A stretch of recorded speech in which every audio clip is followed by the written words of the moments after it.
하나님의 사랑을 전하는 기업 하예식품. 하예식품은 크리스천들의 건강 증진을 위한 기독교 전문 건강식품 회사입니다.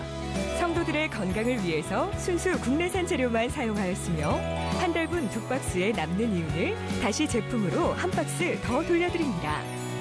성도라면 누구든지 좋은 제품을 가장 저렴한 가격으로 드실 수 있도록 사랑과 정성으로 만들었습니다. 하예 건강식품은 성도 여러분들이 만들어가는 기업입니다. 산, 들, 바다가 어우러져 수려한 경관을 자랑하는 부안. 축복의 땅 맛의 고장 부안은 다양한 먹거리로 가득합니다. 간척지의 풍부한 일조량과 해풍으로 빚어낸 명품 쌀 천년의 솜씨. 부안 누에타운 특구에서 재배하여 맛과 당도가 우수한 부안 참뽕과 누에를 활용한 자연 건강식품. 서해안 청정해역의 눈꽃이라 할 수 있는 천일염과 그 천일염으로 익혀낸 맛깔스런 공소젓갈과 절임 배추. 뽕잎 추출액으로 염장 숙성한 뽕잎 고등어와 부안의 사계절이 선물하는 제철 수산물. 그 외에도 부안 천혜의 자연 환경과 정성스런 손길로 빚어낸 다채로운 먹거리가 있습니다. 오복을 누리고 오감을 느끼는 축복의 땅 부안. 자연을 가득 품은 부안의 먹거리가 여러분을 기다립니다. 상담만 받으셔도 실생활에 필요한 가정용 공구 세트 12종을 무료로 드립니다.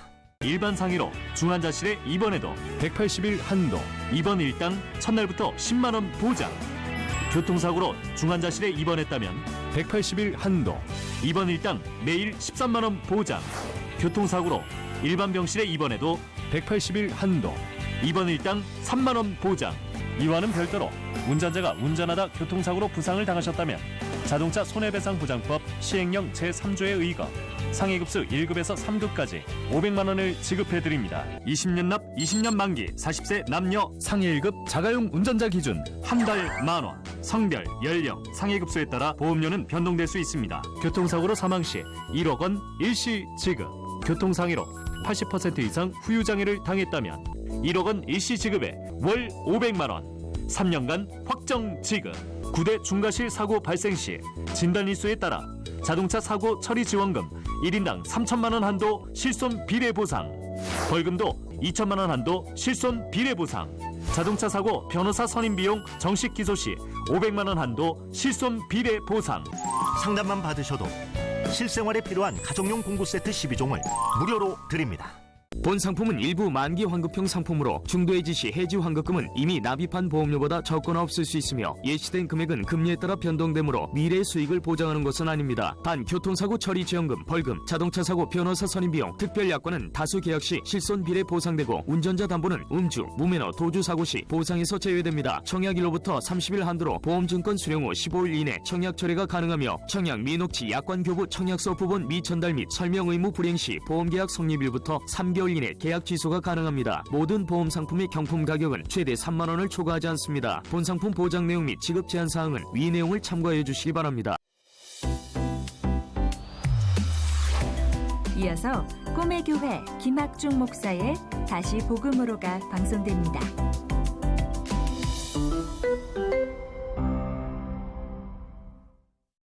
세이브 더 칠드런 후원회장 최선규입니다. 세상에 주교에 태어난 아이가 있을까요? 매일 19,000명의 아이가 5초마다 한 아이가 지금도 헛되이 죽어가고 있습니다. 죽어가는 아이를 우린 그저 바라만 볼 수 있을까요?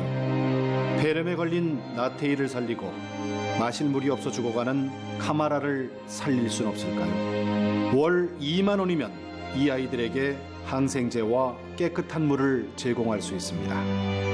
부서질 것만 같은 아이샤가 오늘 밤을 넘길 수 있을까요? 월 2만 원의 후원금으로 이 아이들의 생명을 구해주세요. 세상에서 가장 값진 일은 한 아이의 생명을 구하는 일입니다. 지금 전화주세요. 1899-0762 1899-0762 세이브 더 칠드런과 함께해 주세요. 제 눈앞에 펼쳐진 모습을 믿을 수 없었습니다. 극심한 영양실조와 말라리아로 고통받는 아이들. 10명 중 1명이 5살이 되기 전에 생명을 잃어가는 곳. 제가 다녀온 아프리카 니제르의 현실입니다. 하지만 이 아이들을 살리는 일은 그리 어렵지 않습니다. 3만 원의 후원이면 30명의 아이들에게 영양식과 치료약을 전달할 수 있습니다. 지금 꺼져가는 생명을 구하는 일에 함께해 주세요. 후원 문의 1800-4029 1800-4029 굿네이버스. 세이브 더 칠드런 후원회장 최선규입니다. 세상에 죽기에 태어난 아이가 있을까요? 매일 19,000명의 아이가 5초마다 한 아이가 지금도 헛되이 죽어가고 있습니다. 죽어가는 아이를 우린 그저 바라만 볼 수 있을까요? 폐렴에 걸린 나태이를 살리고 마실 물이 없어 죽어가는 카마라를 살릴 순 없을까요? 월 2만 원이면 이 아이들에게 항생제와 깨끗한 물을 제공할 수 있습니다. 부서질 것만 같은 아이샤가 오늘 밤을 넘길 수 있을까요? 월 2만 원의 후원금으로 이 아이들의 생명을 구해주세요. 세상에서 가장 값진 일은 한 아이의 생명을 구하는 일입니다. 지금 전화주세요. 1899-0762 1899-0762 세이브 더 칠드런과 함께해 주세요.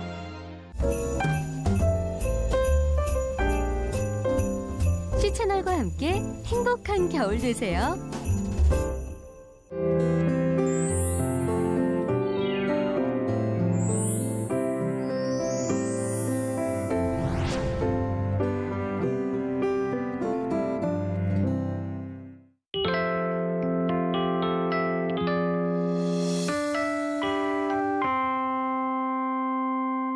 그래서 집안에 있는 모든 금은보화와 귀한 것들을 다 잃어버렸습니다.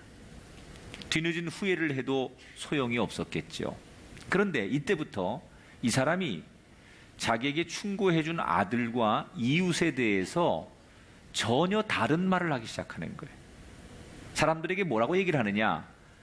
자기 아들에 대해서는 우리 아들 녀석이 선견지명이 있다고. 어떻게 도둑이 들 걸 알고 아버지 미리미리 울타리 고쳐야 된다고 그렇게 말했는데 내가 안 고쳤다고. 우리 아들 말을 들었어야 되는데 우리 아들은 그 앞을 보는 능력이 있는 녀석이라고. 이렇게 아들을 칭찬하는 거예요. 그런데 울타리를 고쳐야 된다고 충고했던 이웃에 대해서는 뭐라고 말하느냐? 그놈이 도둑일지도 모른다고. 아마 내 생각에는 그놈이 도둑일 것 같다고. 이러면서 그 사람을 평가절하하고 왜곡하는 얘기를 했다는 거죠. 여러분, 사람이 그냥 전해오는 말을 그대로만 들어도 인생이 많은 불행을 벗어날 수 있어요. 근데 때로는 전해오는 말을 그대로 알아듣지 않고 이거를 곡해하고 왜곡하고 자기 나름대로 이 말을 막 꼬아버리면 이 말이 그대로 내게 올 말이 오지 않게 돼요. 누군가가 내게 사랑의 말을 하고 조언을 하면 그대로 들으면 그게 복입니다. 그런데 너무나 당연한 이야기를 그대로 듣지 않기 때문에 인간이 불행해지는 거예요. 하나님이 우리에게 이렇게 살면 복이 있을 것이다 라고 말씀하셨어요. 이런 길로 가면 너희들이 악한 길이 될 것이다 라고 말씀하셨어요. 그러면 인간이 그 말을 그대로 받아들이면 복 있는 사람이 되고 의의 사람이 될 텐데 우리는 하나님이 주시는 말씀을 그대로 받아들이지 않아요. 온갖 핑계를 대기도 하고 이유를 대면서 그 말씀을 실행하지 않죠. 이것을 영적 무감각이라고 하고 또 하나 교만이라고 하는 거예요. 말씀을 주시는데 그 말씀대로 받아들이면 좋은데 그 말씀을 자꾸 거부하고 이유를 대고 핑계를 대서 그 말씀을 지키지 않는 것, 그것이 인간이 짓는 교만의 죄라는 거예요. 오늘 누가복음 6장에 소위 평지설교라고 하는 게 나와요. 이 내용은 마태복음에 나오는 산상수훈하고 같은 내용입니다. 그런데 왜 누가복음에서는 평지 설교라고 하느냐? 이스라엘 땅은요, 산과 평지가 사실 별 차이가 없습니다. 그러니까 우리나라처럼 이렇게 산악지대가 있고 평야지대가 있고 많이 구분되는 게 아니라 이 유대 땅은 그냥 대개는 평지인데 평지를 가다가 조금 올라가면 높은 데 올라가면 그걸 산이라고 하고 그 높은 데서 그냥 좀 내려오면 그걸 평지라고 해요. 실제로 산 같지 않은 산인데 조금만 올라가면 산이고 거기서 내려오면 평지인데 예수님께서 조금 높은 데 올라가 설교하면 그걸 산상 설교라고 하셨고 이렇게 그냥 평지에서 설교하면 그걸 평지 설교라고 했다는 거죠. 그래서 누가복음에서는 평지 설교라고 하고 마태복음에서는 산상 설교라고 했다는 거죠. 자, 오늘 말씀에서 예수님께서 복 있는 사람과 저주를 받는 사람의 길에 대해서 그대로 말씀을 하셨어요.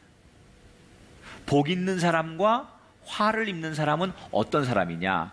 사복을 얘기하고 사화를 얘기했어요. 4가지의 말씀을 지키면 복 있는 사람이고 4가지의 말씀을 따라가지 않으면 화 있는 사람이 될 것이다 라고 말씀했어요. 자, 우선 어떤 사람이 복 있는 사람이냐? 이 복 있는 사람에 대한 예수님의 말씀을 들어보면 세상에서는 잘 살고 잘 입고 잘 먹는 걸 복이라고 해요. 그런데 예수님은 조금 우리가 이해할 수 없는 얘기를 복이라고 말합니다. 자, 어떤 얘기를 하냐? 20절을 같이 읽어볼게요. 우선 같이 읽습니다. 시작. 너희 가난한 자는 복이 있나니 하나님의 나라가 너희 것이며. 자, 세상의 눈으로 보면 가난은 절대 복이 아닙니다.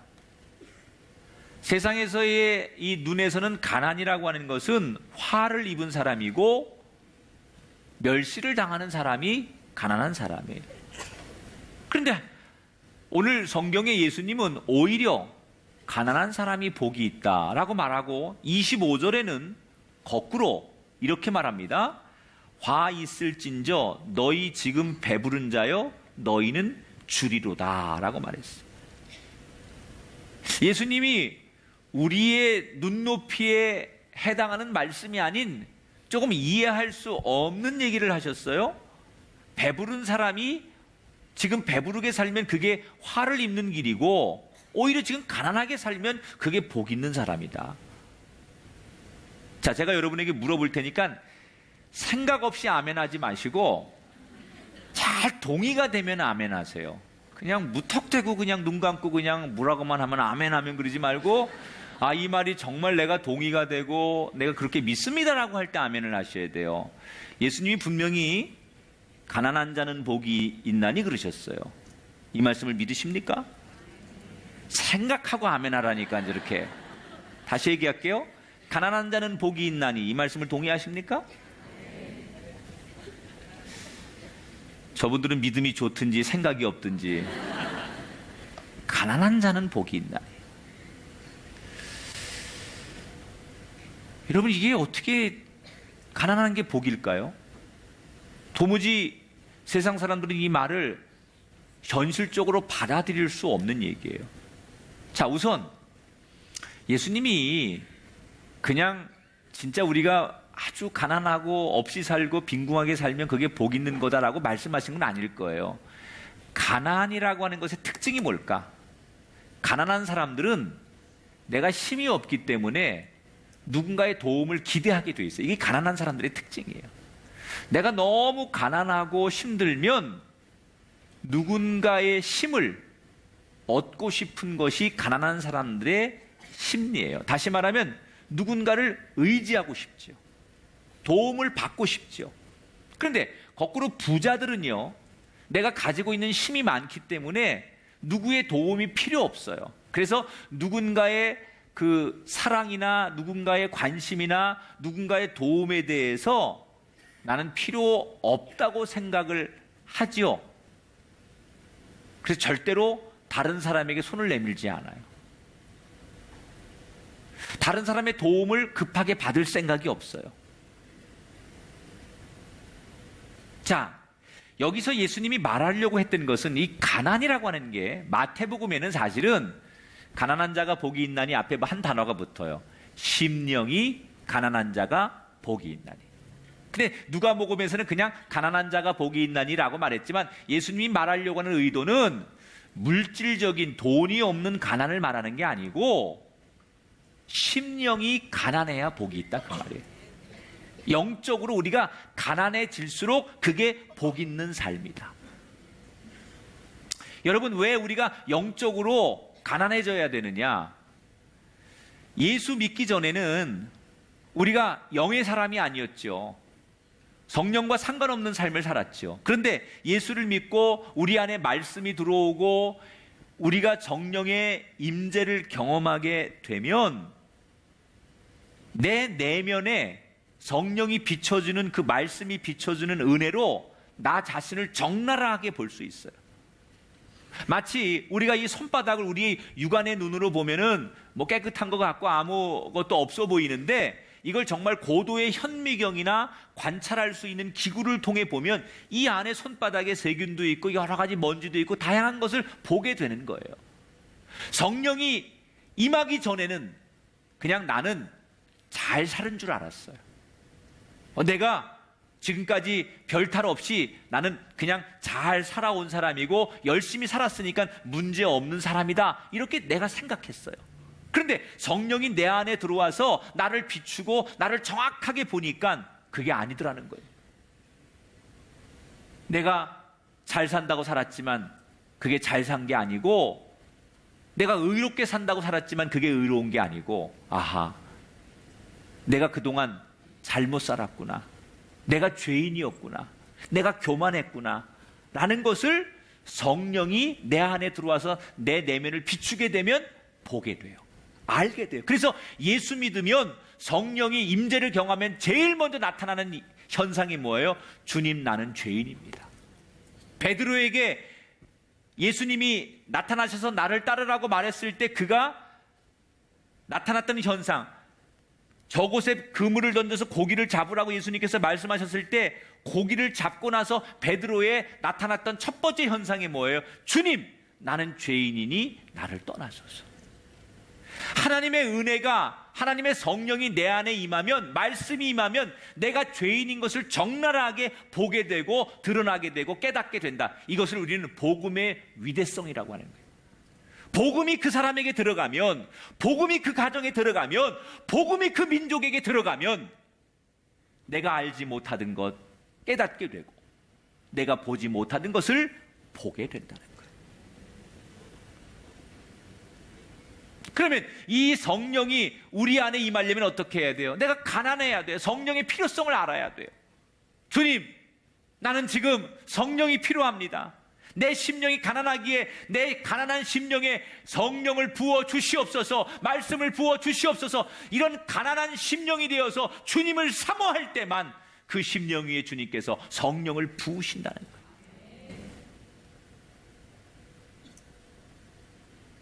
21절 상반절에 뭐라고 나와요? 따라합시다. 줄인 자가 복이 있나니. 줄인다는 것은 굶주림을 말하는 굶주림. 여기서 말하는 굶주림은 양식에 대한 굶주림이 아니라 하나님 말씀, 영의 양식에 대한 배고픔을 말하는 거예요. 내가 하나님 말씀을 받지 못해서 내 심령이 가난해서 오늘도 그 하나님 말씀에 배고파서 그 하나님의 말씀을 사모하는 자, 그 사람이 복이 있다는 거예요. 하나님을 알고 싶어서 그 하나님을 간절하게 사모하고 그 하나님을 찾고 부르짖는 사람, 그 사람이 복이 있다는 거예요. 이렇게 얘기하면 좋을 것 같아요. 따라합시다. 사람은 배고픈 만큼 채워지게 돼 있다. 사람이요, 목마른 만큼 물을 마시는 거고요, 배고픈 만큼 채우는 거예요. 이게 역설적이지만요, 내가 가난하고 배고픈 만큼 하나님의 것을 채우게 돼 있어요. 그래야 복 있는 사람이 된다는 거예요. 내가 가난할수록, 목마를수록, 내가 사모할수록 하나님의 것들이 채워지기 때문에 그 인생이 복 있는 사람이 되는데, 거꾸로 25절에 보면 어떤 사람이 저주받는 사람이고 화를 입는 사람이냐? 25절을 같이 읽어볼게요. 시작. 화 있을진저 너희 지금 배부른 자여 너희는 줄이리로다 그랬어요. 따라합시다. 배부른 자가 화 있는 사람이다. 왜 배부른 사람이 저주받은 인생이고 화를 입는 인생이냐? 여기서 말하는 이 배부름이라고 하는 것은 정말로 먹어야 될 것을 먹고 배부른 것이 아니라 먹지 않아야 될 것을, 엉뚱한 것을 많이 먹어서 배고픈 줄 모르는 상태를 말하는 거예요. 여러분, 인간은 영원한 것을 먹어야 되는데, 없어지지 않는 영원한 것을 채워야 되는데, 우리가 이 세상 살면서 재물이라든지 권력이라든지 명예라든지 인기라든지 지식이라든지 이런 것들을 가지고 내가 배부르다라고 착각하는 사람들이 있어요. 여러분, 우리가 가지고 있는 지식이나 권력이나 명예나 인기나 이 돈이라는 게 여러분 영원합니까? 다 그건 영원한 게 아니에요. 하나님께로부터 빌려온 거예요. 하나님께 잠시 주신 거예요. 그건 영원할 수 없어요. 그런데 엉뚱한 것을 가지고 내 인생은 모자람이 없다, 내 삶은 배부르다, 나는 만족하다, 이렇게 말한 사람, 여기서 말하는 배부름이라는 게 바로 그런 걸 말하는 거예요. 사람이 배부르면 뭘 찾지 않아요. 군것질을 많이 하면 밥을 찾지 않고, 엉뚱한 것으로 채워지면 진짜를 찾지 않아요. 어떤 사람이 저주를 받는 인생이냐? 엉뚱한 것, 세상 것, 영원하지 않은 것, 그런 것들이 가득 채워져서 그런 배부름 때문에 착각하면서 나는 하나님의 진리가, 하나님의 그 말씀이, 하나님의 영이 필요치 않다고 하나님을 거부하는 사람, 그래서 하나님을 간절히 찾지 않기 때문에 하나님을 등지고 사는 사람, 그 인생이 지금은 세상적인 눈으로는 배부른 것 같지만 결국 그 인생이 화를 입는 인생이 된다는 거예요. 지금 배부르고 잘 되는 것 같지만 그것이 하나님의 은혜 때문에 그렇게 된 것이 아니라고 생각하는 거죠. 그러니까 여기서 말하는 사복과 사화는 우리의 눈과 하나님이 보시는 눈이 다르다는 거예요. 탈무드에 보면 이런 이야기가 소개되는데, 엘리사가 제자들과 함께 여행을 하다가 어느 날 한 가난한 농부의 집에 하루 신세를 지게 됩니다. 그런데 이 가난한 노부부가 자기들 사는 것도 가난한데 엘리사 일행이 오니까 극진하게 대접을 하는 거예요. 얼마나 정성을 다하는지 섬김을 받는 엘리사 일행이 미안할 정도로 이 가난한 노부부가 극진하게 정성을 다해 섬겼어요. 그런데 그 다음날 아침에 엘리사가 그 가난한 노부부의 집을 떠나면서 기도를 해준다고 하고 기도를 하는데, 기도 내용이 어떤 기도냐? 하나님, 이 집에 있는 늙은 소를 죽게 해주십시오 라고 기도를 하는 거예요. 이 가난한 노부부가 유일한 재산, 제일 큰 재산이 다 늙어 빠진 소 한 마리가 있는데 그게 제일 큰 재산인데, 아니 엘리사가 기껏 재워줬더니 정성을 다해 섬겨줬더니 그 다음날 하는 기도가 이 늙은 소를 죽게 해주십시오, 그리고 기도를 하는 거예요. 그런데 정말로 그 기도대로 늙은 소가 그 자리에서 죽어버렸어요. 이건 아닌데 라고 제자들이 생각했지만 선생님이 하는 일에 대해서 아무 소리 못하고 선생님을 쫓아가는 거예요. 그리고 그곳을 떠나고 그 다음 날 해가 지자 이번에도 한 집에서 신세를 지게 되는데, 이 집은 그 동네에서 제일 부자인데 이 부자가 아주 못된 부자예요. 그런데 이 부자가 엘리사 일행을 자기 집에서 사람이 잘 수 없는 벽이 다 부서지고 천장이 다 부서지고 그리고 제일 구석방 그 한 방을 내주면서 여기서 자라고 그 방을 내주더라는 거예요. 그리고 음식도 자기들이 먹다가 남은 음식, 쉰 음식, 버려야 될 음식을 엘리사 일행에게, 손님에게 접대를 하는 거예요.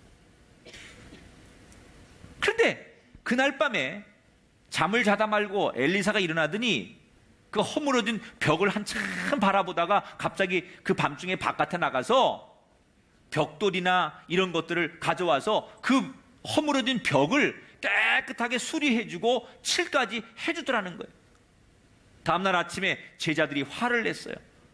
아니 선생님, 어떻게 가난하지만 친절했던 노인에게는 소가 죽게 해달라고 기도를 해주시고 그래서 소가 죽게 만들고 이렇게 못된 부자놈에게는 그 허물어진 벽까지 완벽하게 고쳐주실 수가 있습니까? 너무 차별하시는 거 아닙니까? 어떻게 이럴 수가 있습니까? 우리는 이 부당함에 대해서 이해가 안 됩니다. 이러고 제자들이 따졌더니 엘리사 선생님이 이렇게 대답을 하더라는 거예요.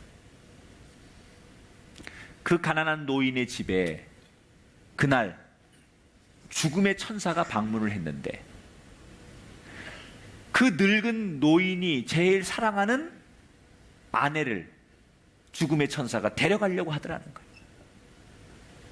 그래서 그 노인이 제일 사랑하는 아내 대신에 소를 죽이도록 내가 기도하는 것이다.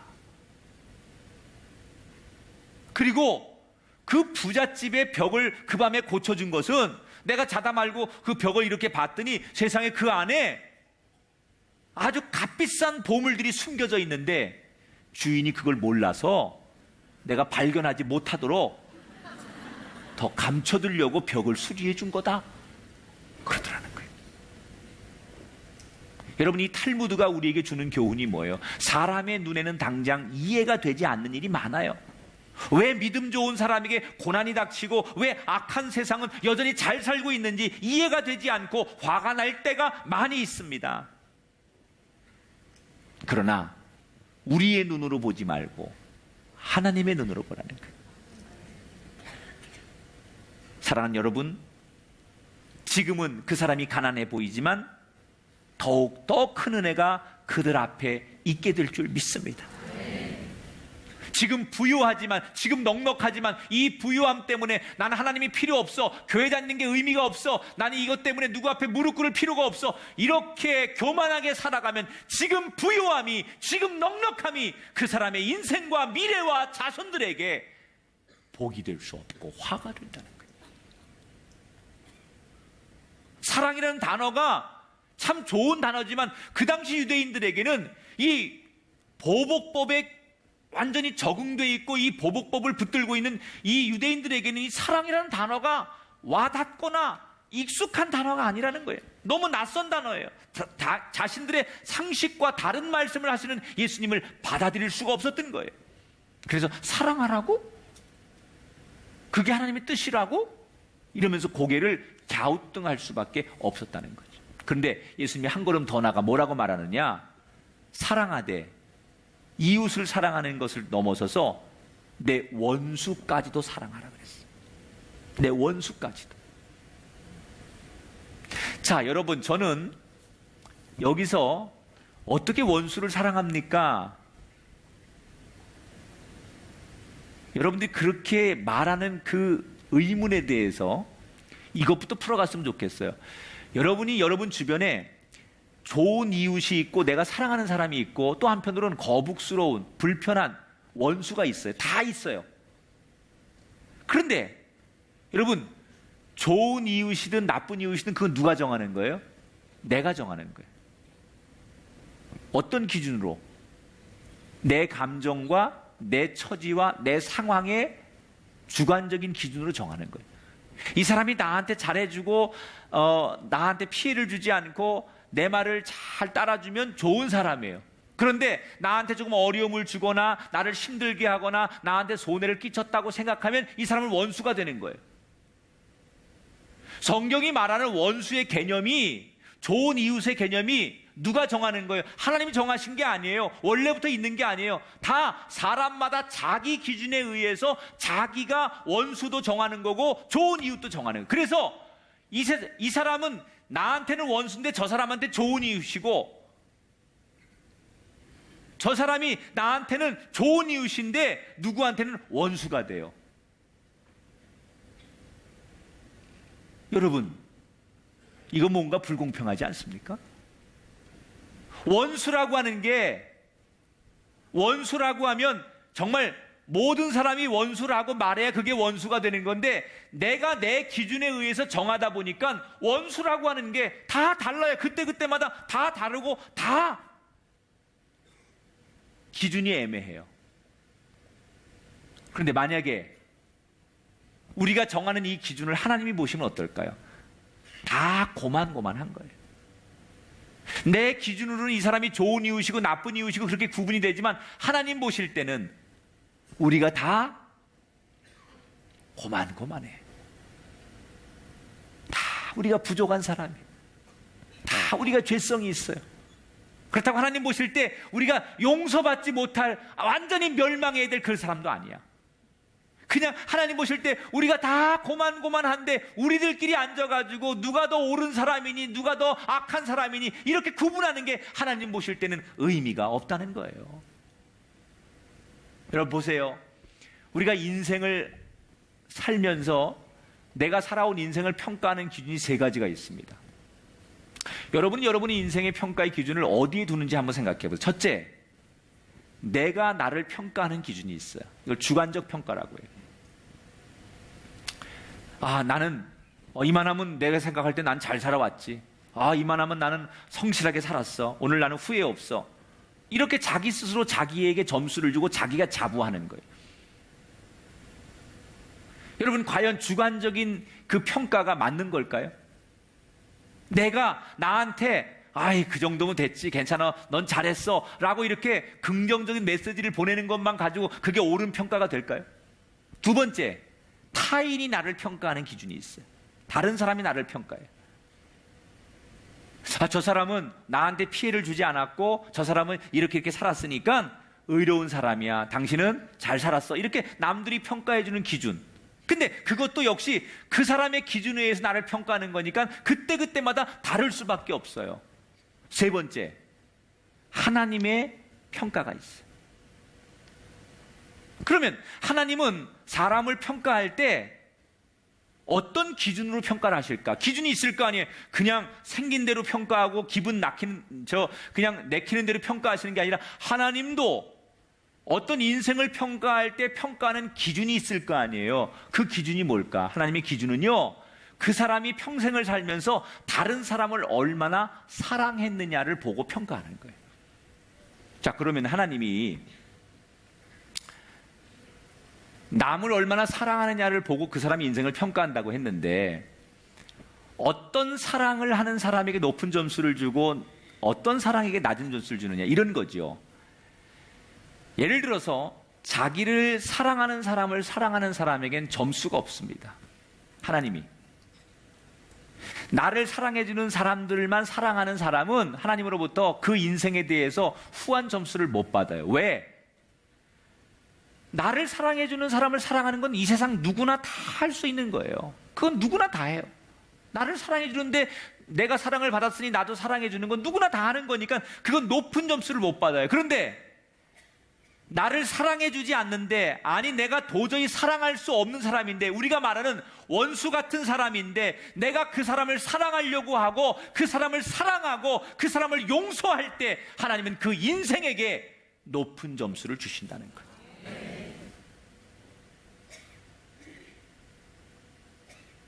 그러니까 우리 기준으로 생각하면 사랑할 만한 사람만 사랑하기로 했어요. 내 기준으로 하면 싫은 사람은 절대 못 사랑해요. 오늘 성경에 27절 28절에 너희 원수를 사랑하며 너희를 미워하는 자를 선대하며 너희를 저주하는 자를 위하여 축복하고 너희를 모욕하는 자를 위해 기도해라. 29절에 보니까 여러분, 이 뺨을 치는 자에게 저 뺨도 돌려대고 내 겉옷을 빼앗는 자에게 속옷도 거절하지 말아라. 너무 유명한 얘기인데 여러분, 이 말이 동의가 됩니까? 동의가 되면 아멘 좀 해봐요. 아니, 아멘한 사람 불러놓고 한번 시험해 보려고요. 이 뺨을 치는 자에게 저 뺨을 돌려대고 겉옷을 빼앗는 자에게 속옷도 주어라. 아니, 아멘하면 한번 나와보세요. 내가 한번 겉옷 쳐보게 오늘.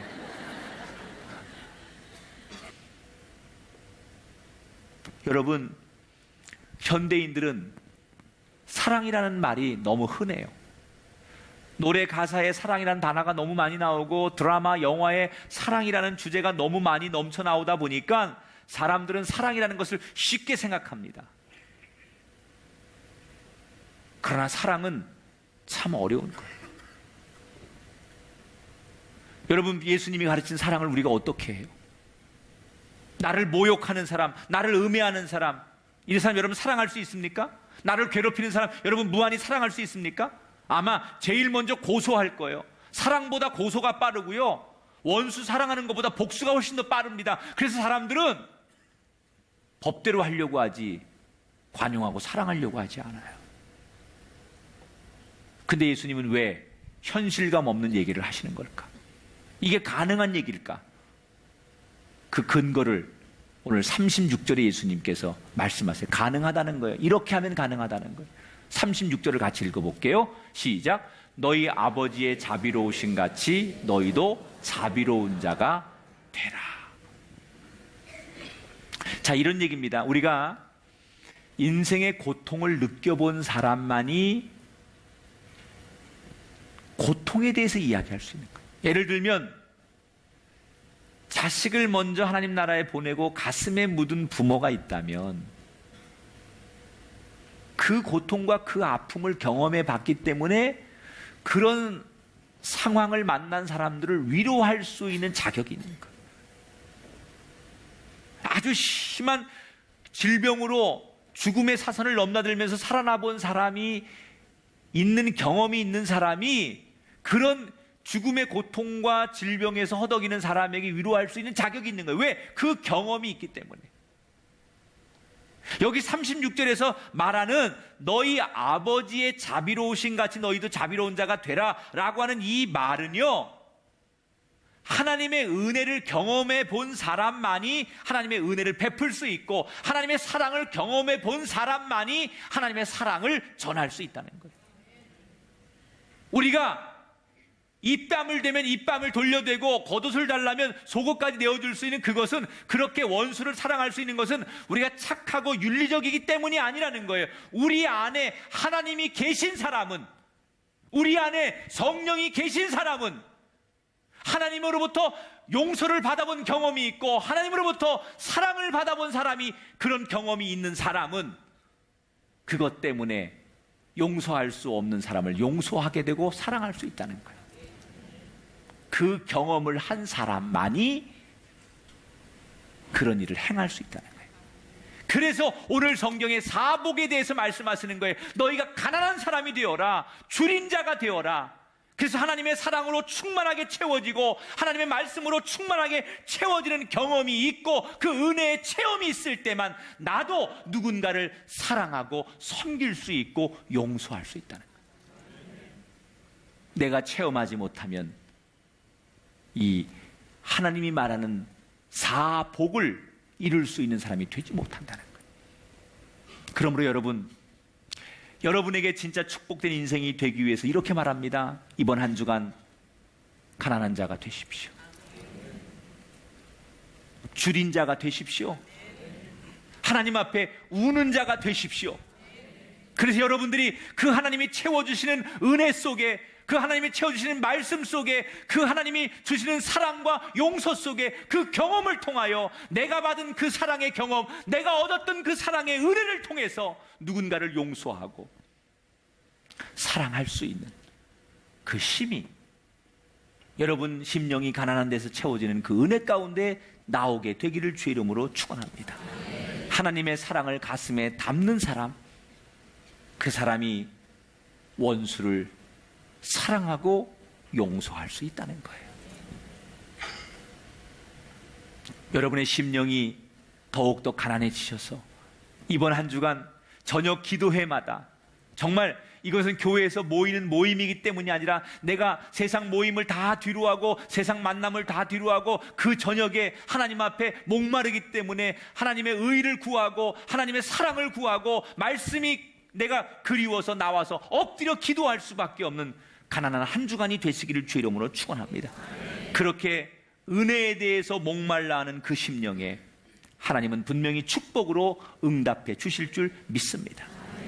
우리 삶이 배부르고 풍요로우면 잘 되는 게 아니에요. 내가 지금 잘 살고 있기 때문에 하나님이 필요 없다고, 내 삶이 풍요해서 더 이상 기도가 필요 없다고 느낄 때 이미 그 사람은 화를 당하고 있는 거예요. 나는 여전히 하나님이 필요합니다. 나는 여전히 가난합니다. 나는 여전히 줄입니다. 이 고백과 이 심령의 상태가 우리의 삶이기를 축복하면서, 그래서 그 채워지는 은혜 가운데 우리가 복 있는 사람이 되기 위한 걸음을 걷는 아름다운 한 주간이 되시기를 주님의 이름으로 축원합니다.